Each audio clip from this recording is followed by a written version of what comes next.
Hello students, in the last lectures we have started volume using double and triple integration.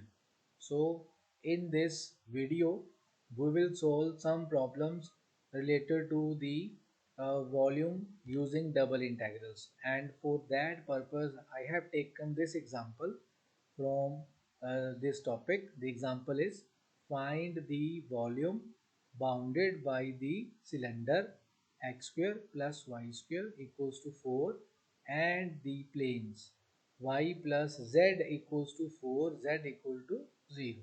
This is an important example, and you can see the position of my pointer to outline the important points in this example. So क्या करना हमने इसमें, हमें एक cylinder दिया है, this is the cylinder, ये जो हमें एक दिया गया है, ये एक सिलेंडर दिया गया है, आप देखिए इसको, तो x square plus y square equal to 4, basically ये एक सर्कल है।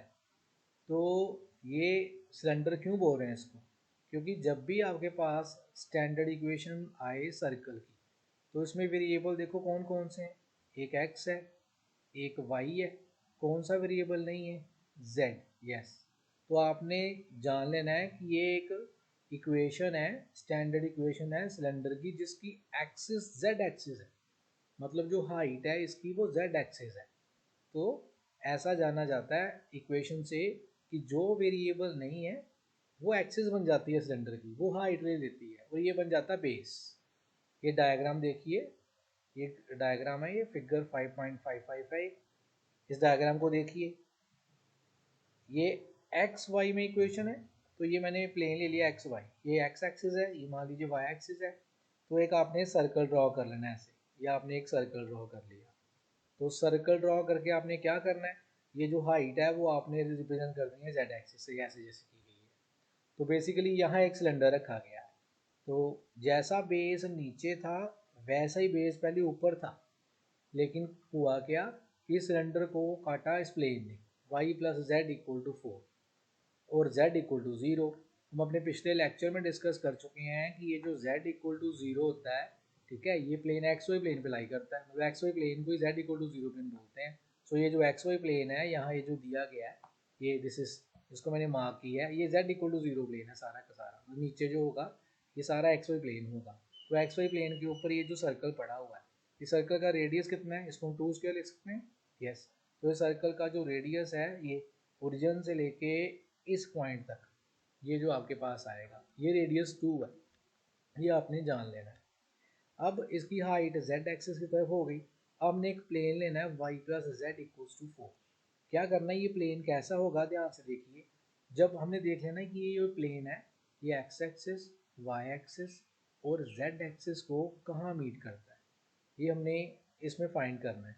आप यहाँ y को 0 पुट कीजिए, आपके पास z की वैल्यू 4 आ जाएगी। आप z को 0 पुट कीजिए, y की वैल्यू भी 4 आ जाएगी, x तो है ही नहीं इसमें। उसका मतलब है कि ये y और z एक्सिस के साथ मीट करेगा और कहीं भी बीट नहीं करेगा। और y एक्सिस के साथ कहाँ मीट करेगा, जब z को 0 पुट किया तो देखिए क्या आया, y4। तो आप y एक्सिस पे यहाँ ये जो पॉइंट है, ये जो पॉइंट, ये जो दिया गया मैं मार्क कर रहा हूँ, यहाँ आपने ले लेना 0 4 0। और ये जो पॉइंट है जेड एक्सिस पे, यहाँ भी कहीं भी ये जो कट करेगा वहाँ आपने पॉइंट ले लेना है 0 0 4। तो ऐसा एक प्लेन आपने बना देना है, ऐसा एक प्लेन, ये एक प्लेन आ गया। प्लेन बेसिकली एक लाइन है, ये जो लाइन ड्रॉ की गई है यही प्लेन है।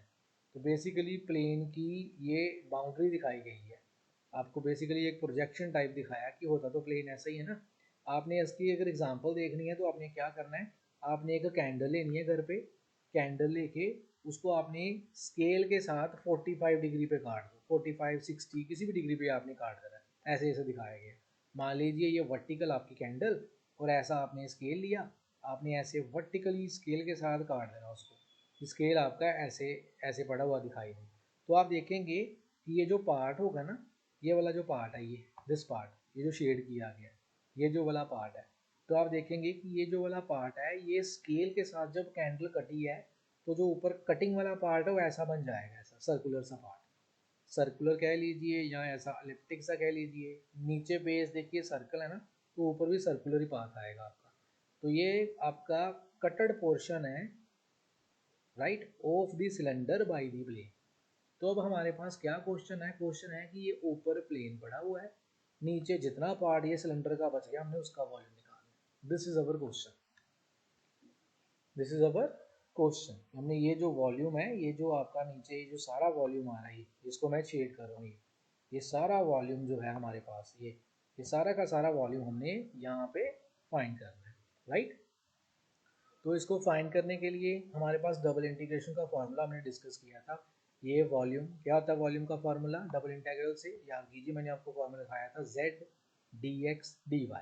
अब dx पहले लिखना है, dy लिखना है, वो लिमिट ऑफ इंटीग्रेशन पे डिपेंड करेगा। अब z क्या है यहाँ पे, ये जो z मैं यूज़ कर रहा हूँ, ये z क्या चीज़ है, ये z हाइट है। z क्या रिप्रेजेंट कर रहा है, हाइट। क्या करना है, प्लेन में जाना है, क्योंकि देखिए जो एक्स वाई प्लेन है यहाँ पे तो z जीरो है हमारा, यहाँ नीचे हमारा हर जगह z जीरो है। यहाँ जो हमारे पास नीचे आप देखेंगे कि यहाँ जो z की वैल्यू है इस प्लेन में, वो तो बेटा ज़ीरो आ रही है हर जगह। यहाँ z की वैल्यू आपको हमेशा क्या मिलेगी, ज़ीरो, राइट। तो यहाँ z की वैल्यू डिफरेंट है, और वो कैसे आएगी, यहाँ z ज़ीरो है नीचे, यहाँ से वेरी किया है, जब वेरी करता करता ऊपर प्लेन को यहाँ टच करेगा तो ये हाइट है, और इसका मतलब प्लेन को टच कर रहा है ना।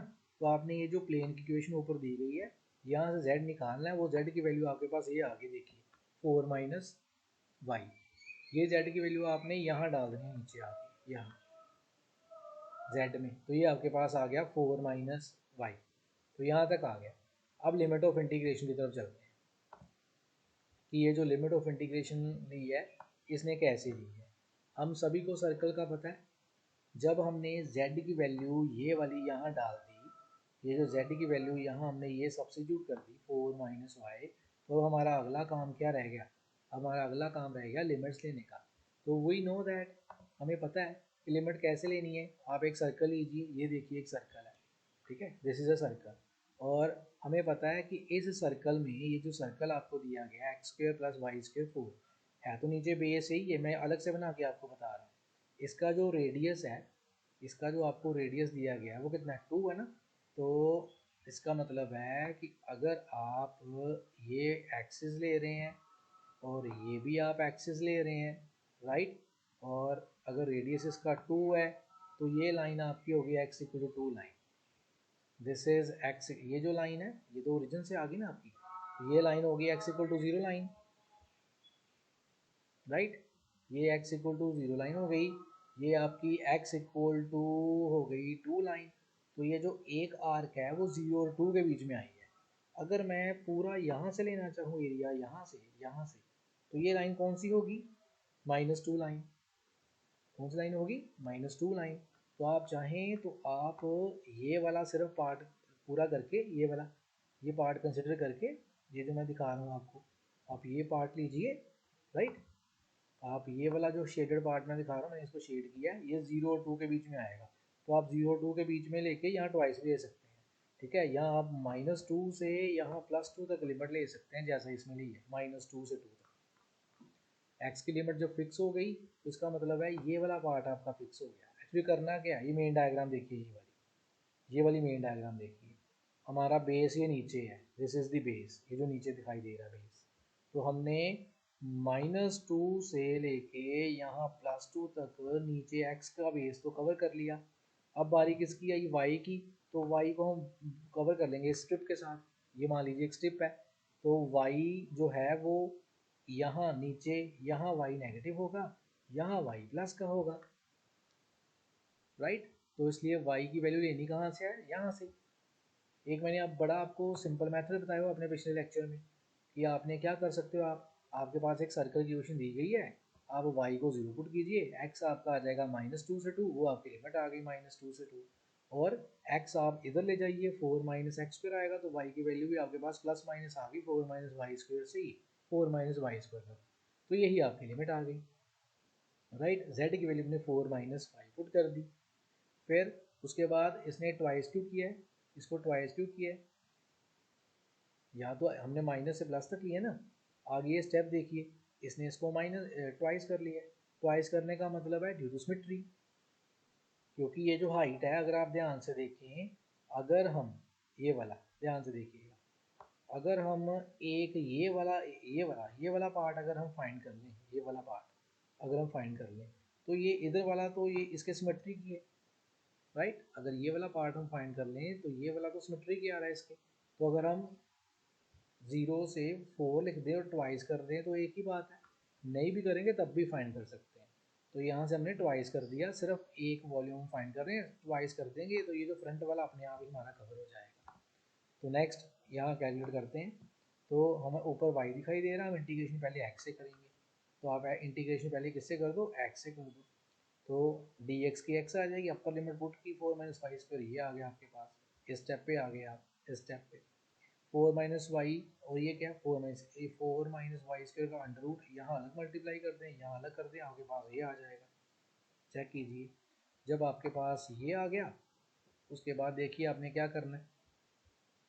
उसके बाद हमारे पास क्या आ रहा है, जब भी हमारे पास एक प्रॉपर्टी थी डेफिनेटली कि इंटेग्रल माइनस ए से A F x D x zero होती है जब एफ एक्स ऑड फंक्शन हो।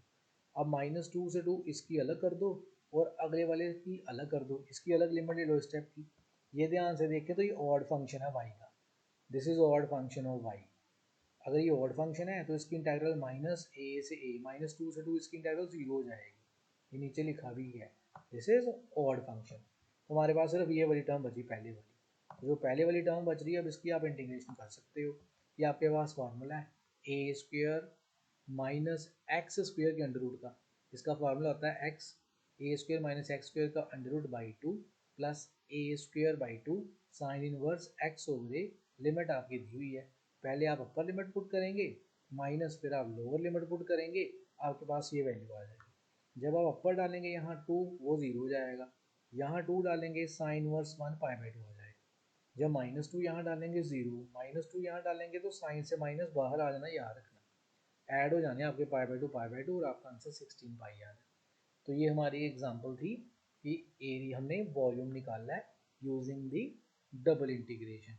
आई होप आप सभी को समझ आ गया होगा। ठीक है, अगर किसी को कोई डाउट हो, किसी भी तरह की परेशानी हो तो आप कमेंट बॉक्स में लिख सकते हैं। आप कमेंट बॉक्स में कर सकते हैं कि आपको कोई स्टेप समझ नहीं आया, या आप इसको हमें इसकी वीडियो अलग से दोबारा से बना दीजिए, या आप और क्वेश्चंस किसी ने भेजना हो सोल्व करवाने के लिए तो वो कमेंट बॉक्स में डाल के भेज सकते हैं। ठीक है, तो नेक्स्ट लेक्चर में हम कुछ और प्रॉब्लम्स लेंगे। Thank you.